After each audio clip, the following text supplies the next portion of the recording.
السلام علیکم ورحمۃ اللہ وبرکاتہ۔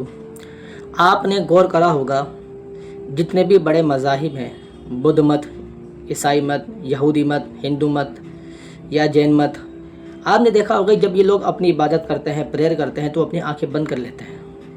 آنکھوں کو بند کرنے سے آدمی کا دھیان لگتا ہے، اس کا من بھٹکتا نہیں ہے، اس کا دھیان ادھر ادھر نہیں بھاگتا ہے۔ اگر دیکھا جائے تو لاجیکل بالکل صحیح لگتا ہے، مگر جب ہم دیکھتے ہیں اسلام کی طرف، دین کی طرف دیکھتے ہیں تو ہمیں پتہ چلتا ہے کہ اسلام میں سب سے بڑی اہم عبادت تو نماز ہے، مگر نماز کی حالت میں آنکھ بند کرنا یہ تو مکروہ قرار دیا ہے۔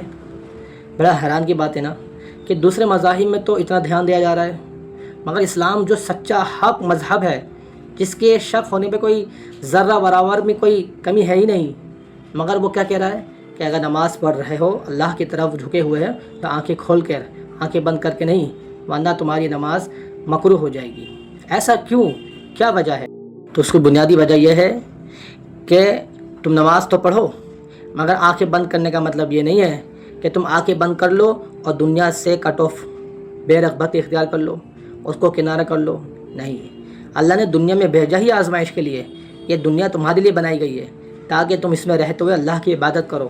آنکھیں بند کرنے سے تم یہ سمجھتے ہو کہ تمہارے آس پاس کا ماحول، تم دنیا کو کنارہ کر لو گے اور بالکل کٹ آف ہو جاؤ گے، جو ذمہ داریاں تمہیں دی گئی ہیں، جو حقوق تمہیں دیے گئے ہیں، تم اس سے پیچھے ہٹ جاؤ گے۔ ایسا نہیں ہوگا۔ تو جو آس پاس کا ماحول ہے، شور ہے، شرابہ ہے، اس میں رہتے ہوئے تمہیں اللہ کی عبادت کرنی ہے، تب تمہیں پتہ چلے گا کہ اصل عبادت کیا ہے۔ ورنہ ایک کمرے میں بیٹھ جاؤ مصلی بچھا کر اور دنیا سے بالکل کٹ آف ہو جاؤ، ٹھیک ہے، یہ تو رہبانیت ہے، اور رہبانیت سے تو اللہ کے رسول نے اور اللہ تعالیٰ نے منع فرمایا، حرام قرار دیا ہے رہبانیت کا۔ تو اسی وجہ سے آنکھ بند کرنے کو مکروہ قرار دیا ہے کہ آنکھیں کھولو، تمہارے آس پاس ایسا نہیں کہ جو اندھے بن کے تم نماز پڑھ رہے ہو اور تمہارے آس پاس بہت کچھ ہو رہا ہے تمہیں پتہ نہ چلے۔ اس کی زندہ مثال ایسی ہے کہ اللہ کے رسول صلی اللہ علیہ وسلم ایک مرتبہ نماز پڑھا رہے تھے، آپ کا ارادہ تھا کہ لمبی نماز ہو جائے، مگر آپ نے ایک بچے کی آواز سنی پیچھے صف میں سے، آپ نے نماز کو ہلکا کر دیا۔